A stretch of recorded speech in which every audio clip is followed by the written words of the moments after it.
Well, good morning. And when I last joined this great group, it was a wintry cold January morning, and we talked about Army aviation and the future of Army aviation.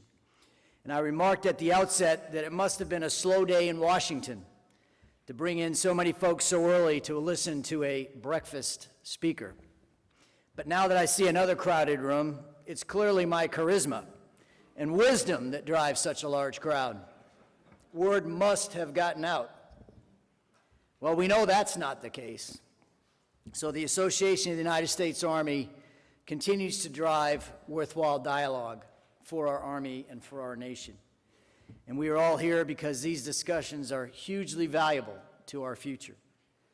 The group assembled in this room is testimony to AUSA's proven capacity to convene the brightest minds, current speaker excluded, and focus them on the most important topics facing our Army. This reflects directly upon the great team assembled here at AUSA, and to Guy Swan, thanks for your leadership. Thanks for representing General Sullivan today, and as always, great to see you, even if we're not at an Army football game. So thanks to our other distinguished guests, and certainly to the entire Association of the United States Army team that consistently pulls together an amazing set of panelists to lead focused, hard-hitting discussions. The involvement and candor of everyone in this room today is critical to the future of our Army, so thanks in advance for what you'll all contribute. Before I do begin my remarks, I'd like to say a special thank you. As Guy mentioned, there was an adjustment made to the schedule to enable me to participate in this forum, so I appreciate the flexibility, because contrary to popular belief, I am often not the master of my calendar, and I was absolutely committed to being here to talk about this critical topic. As a soldier for 34 years and a leader who's had the honor of commanding our nation's sons and daughters in combat, and like so many other Army leaders with multiple family members in the ranks of this great Army, it's really important how our Army partners with its allies and friends to shape the security environment. It's important how we instill mission command in every echelon of the force, and how we build the right systems to enable our soldiers to win in this complex world we find ourselves in. So thanks for all of that went into setting the condition for today's venue. This is a challenging time for our nation and certainly for our Army. As we wind down from 13 plus years of war, we all hoped that the world environment would cooperate and stabilize. The reality is there is no peace dividend, and those in this room need no reminder of the threats that we now face. We live in a world where the velocity of instability is increasing, historically stable states are failing, and information flows freely across the globe, connecting like-minded criminals and violent extremists who are intent on undermining our way of life. It is in this unstable and unpredictable world that our Army is called to lead. We are called to lead because our Army has the essential backbone that provides foundational capabilities to the joint, interagency, and multinational force.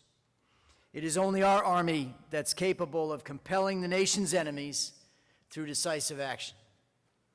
But more than that, our Army is called to lead because we are trusted professionals. The strength of our nation is our Army, and the strength of our Army is our soldiers. It is the character, competence, and commitment of our soldiers that makes our Army the greatest land force in the world today. And because of the brave men and women who wear this uniform, I am confident that our Army will fight and win wherever our nation asks, whenever our country calls. Now, as leaders, it is our responsibility to ensure that when that call comes, and it will, our soldiers have the right training, the right equipment, and the right leadership at every echelon to win every fight to which we are ordered. That is why we're here today, to ensure our Army navigates this time of transition well, that we deliberately think through the challenges we face and act with foresight and a relentless commitment to innovate. Transition implies change, and change is difficult even in the best of circumstances.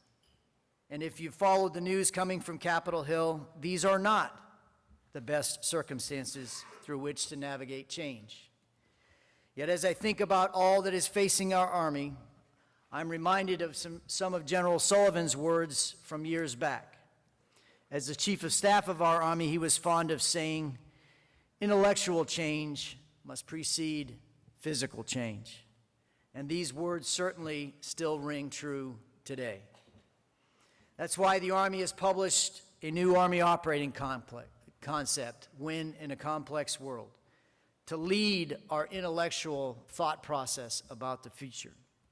The Army operating concept guides our future force development by identifying first-order capabilities, providing the intellectual foundation for our learning, and for applying what we continue to learn as we build our future force. It's the intellectual force to drive change that General Sullivan was talking about. Critical for those gathered in this room, the Army operating concept recognizes that our Army will face networked enemies in the future. Transnational terrorist networks and nation-states networked with guerrilla and insurgent organizations, all leveraging physical and cyber networks to attack and degrade our systems and spread disinformation and propaganda. In future conflict, as in our recent campaigns, it will take a network to beat this network. That is why the Army operating concept calls for the Army to establish a global land power network, along with our Special Operations Forces, Marine Corps, and allied nations, capable of shaping the security environment, preventing conflict, enabling us to win when required. The idea of a global land power network is not new. Throughout its history, our Army has fought shoulder to shoulder with allies and partners of common commitment and purpose in every major conflict, from the mountains of Afghanistan to the sands of Iraq, and from the shores of Normandy to the trenches of the Argonne. What is new about the idea of global land power network is that it focuses not only on winning once at war, but enabling our nation to achieve its strategic aims without the use of force. No good military speech is complete without quoting Sun Tzu.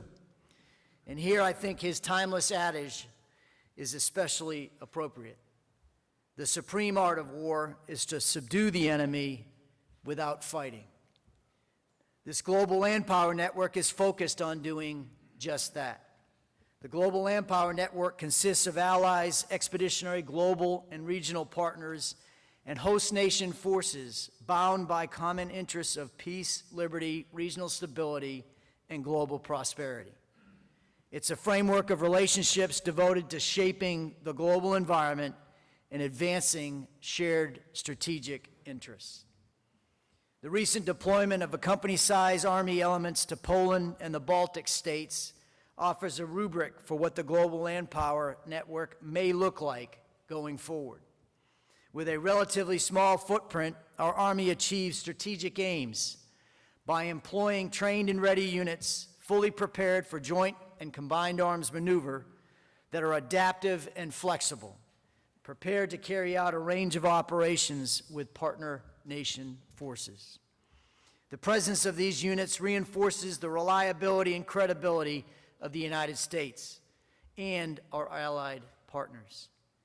When leaders of allied nations train with our leaders and soldiers, we assure them of United States and NATO support and strengthen their capability and resolve to shoulder their security responsibilities, while strategically contributing to enhanced regional stability. This is the power of a global land power network. Any network begins with people. The first imperative for the Army network is to develop leaders of character, resilient, adaptable, and capable of leading through change. Here, our Army is on the right track. The young soldiers, non-commissioned officers, and officers operating across our force are truly impressive. Consider this example from our regionally aligned forces support to Africa. Within 36 hours of putting boots on the ground in Camp Lemonnier, Djibouti, at the outset of their regionally aligned force mission, a Sergeant First Class platoon sergeant led a small team of non-commissioned officers to Burundi to train snipers for operations in Somalia.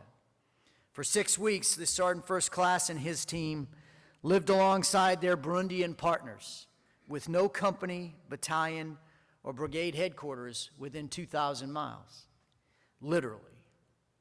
His team adapted the prescribed program of instruction to match the specific needs of these Burundi snipers and interacted daily with Burundi Army leadership and United States State Department representatives for mission guidance and essential support. This is Mission Command, an empowered leader operating within the commander's intent to accomplish the assigned mission in support of national security interests. These types of operations place an enormous premium on the quality, breadth, and depth of our leader development efforts at every echelon. The most important element of this story is that these Burundi snipers then deployed to Mogadishu in support of the African Union mission. Over the last several years, these and snipers from other African nations, trained in coordination with the United States Department of State, Special Forces Command, and our multinational partners, have been credited with taking back the night from al-Shabaab in Mogadishu and helping to reverse the operational momentum of al-Shabaab throughout Somalia. This is the Global Manpower Network in action. Small units led by trusted professionals, empowered by world-class equipment and training, working shoulder to shoulder with our partners, delivering strategic effects. Today, we have over 140,000 total force soldiers committed in over 150 locations around the globe. Some deployed, some forward stationed, some supporting overseas missions from home station. With our force dispersed, Mission Command is more important than ever, and Mission Command means more than the equipment and hardware we use. Mission Command demands a culture where competent, trained leaders exercise initiative and operate with prudent risk within the commander's intent. It relies on leaders who are agile, adaptive, and innovative, leaders who thrive in conditions of uncertainty and, yes, chaos, and who possess the character and commitment to make our nation stronger and our world safer. The Army Network begins with leaders like this. So as you discuss Mission Command today, focus first on soldiers and their missions. The right technical solutions will follow. Science and technology must focus on delivering solutions that empower leaders at the lowest levels with relevant combat information, situational understanding, and access to joint and Army capabilities. These systems must be interoperable, improve situational understanding, and contribute to enhanced decision-making. It's essential to the Army of the future that we continue to develop and field advanced processing and analytic fusion tools, decision aids, and simplified networks resistant to cyber attacks. I guarantee you our enemies are doing just this. It is also critical that our Army does this work collaboratively. In a global manpower network, interoperability is fundamental to all new technologies we use. Army solutions that improve Mission Command must be interoperable with joint interagency partners and multinational allies. This is why our partners and allies are participating in future Force 2025 maneuvers and looking to us to lead. We cannot afford to, nor will we, work alone across this increasingly unstable globe. One final thought on technology from this old infantryman. It's important to remember that in the current operational environment, technologies are easily copied or countered. What gives the United States Army a differential advantage over its adversaries is our skilled soldiers and well-trained teams who optimize technology to achieve mission success. It's all about the soldier. This is why the Army must continue to work closely with our industry partners to get new systems in the hands of our soldiers early and often. Their feedback is the most critical element in the development of technological solutions supporting our Army network. By getting new and innovative technologies to the warfighter early, the Army can provide feedback to better guide the development process. If we expect our formations to take full advantage of leading-edge systems we produce, soldiers must be given the opportunity to influence their development. This is why the Army and our industry partners rely heavily on processes such as the Army Warfighter Assessment and the Network Integration Exercise process at Fort Bliss, Texas. Just this past May, I had the opportunity to witness the incredible power of getting a system into a soldier's hands early and often. In the heat of the dust at Fort Bliss, I watched the soldiers and leaders of 2nd Brigade, 1st Armored Division conduct network-enabled combined arms maneuver against a world-class opposing force using new expeditionary network capabilities. Now, if anyone has been around soldiers in the field, you know one thing. They'll tell you exactly what they think, good, bad, or ugly. This is exactly what happened. Soldiers identified key issues with interface and connectivity while executing mission command on the move. This critical feedback from engaged, competent, and professional soldiers allows the Army to refine its systems early, saving millions of dollars and ultimately getting the best equipment out to our formations and hopefully at combat speed. As we build the Army network, concepts like the network integration evaluation will remain at the heart of this process. Lieutenant General Farrell and his team understand all this, and I'm glad he could join us today. I know he understands what we've discussed this morning because I've read his vision in the Army Network Campaign Plan published this past February. And it's clear from his vision that he and his team are intent on bringing the Army operating concept alive by enabling mission command. Lieutenant General Farrell and his team understand that the soldier is at the center of the Army network, that the Army must lead the transition away from service-centric approaches, and that technological solutions must be mobile, agile, and survivable in order for our Army to win in this complex world in which we operate, both now and in the future.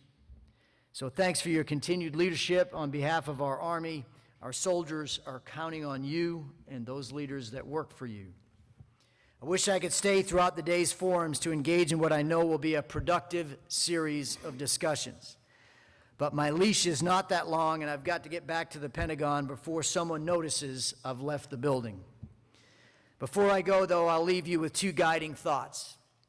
First, our Army has led through change before, and the challenges facing us today can be overcome with positive, innovative leaders of character at every echelon.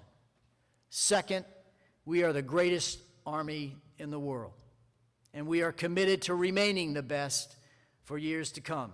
And we'll do so as a team, a total force, partnered with the great patriots serving in industry and government. So I look forward to your questions. God bless you all. Army strong.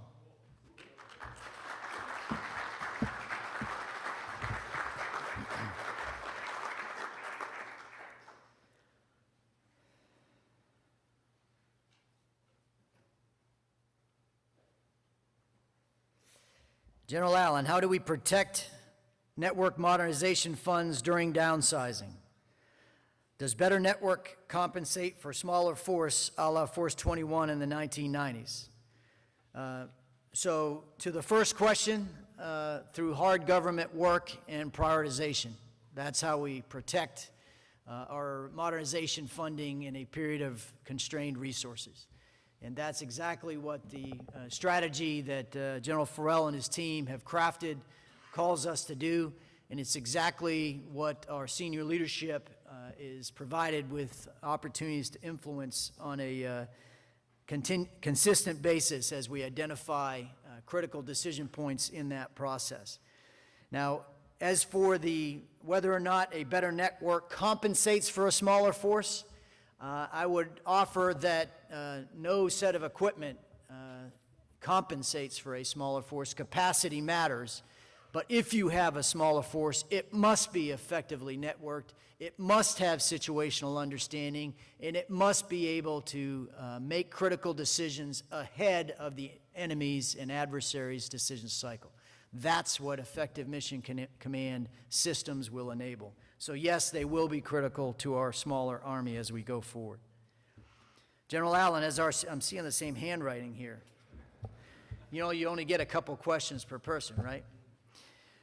General Allyn, as our C4 network gets more complete, how do allies and partners plug in to operate alongside us? That's a great question, and it's certainly one we're engaged in with our allies around the globe as we conduct operations in support of our combatant commanders with our regionally aligned force. And the good news is our allies and partners are joining us at our Army warfighting assessments.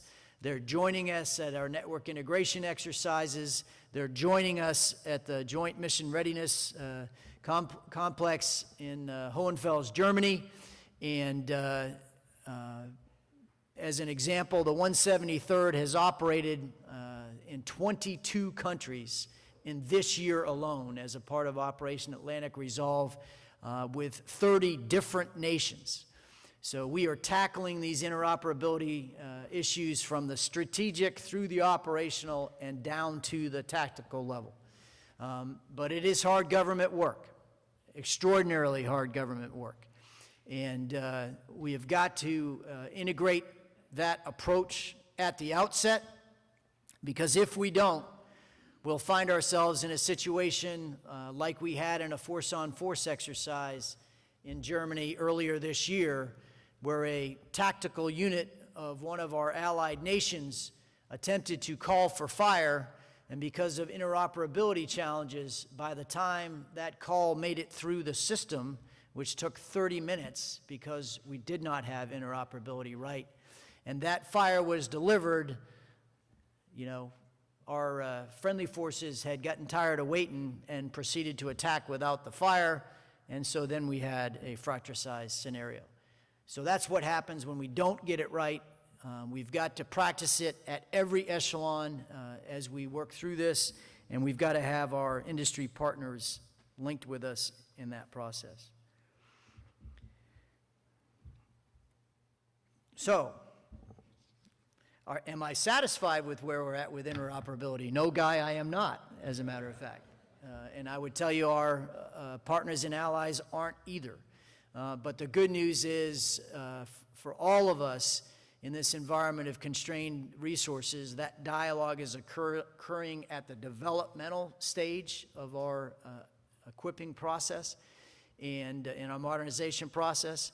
And the frequency with which we're working together is shining a very bright light on the complexity of the challenge. The Army senior leadership is absolutely committed to it as we move forward. And our tactical level leaders are as innovative as ever in how to overcome some of the gaps that we currently have. But we should not have as much challenge as we currently have at the tactical level. We're going to get you a workout here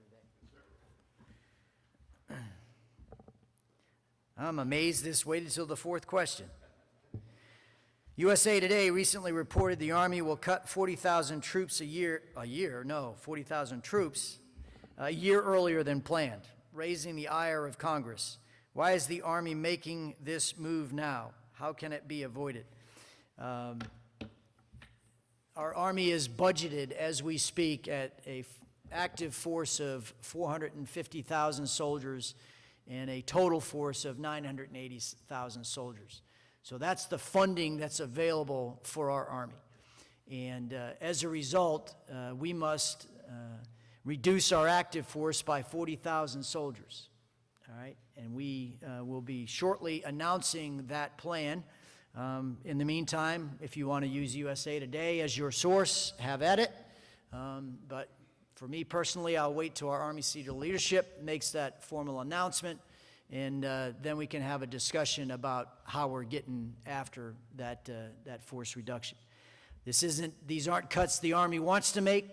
These are cuts required by the budget environment in which we operate, and the cuts to 450,000, this 40,000 soldier cut that will be shortly announced, will only get us to the program force. It does not deal with the continued threat of sequestration. So if Congress does not eliminate sequestration, that will come back in October of this year, we will face another 30,000 soldier cut in the active force. And at that force level, we will no longer be capable of fulfilling our responsibilities in accordance with the national security strategy.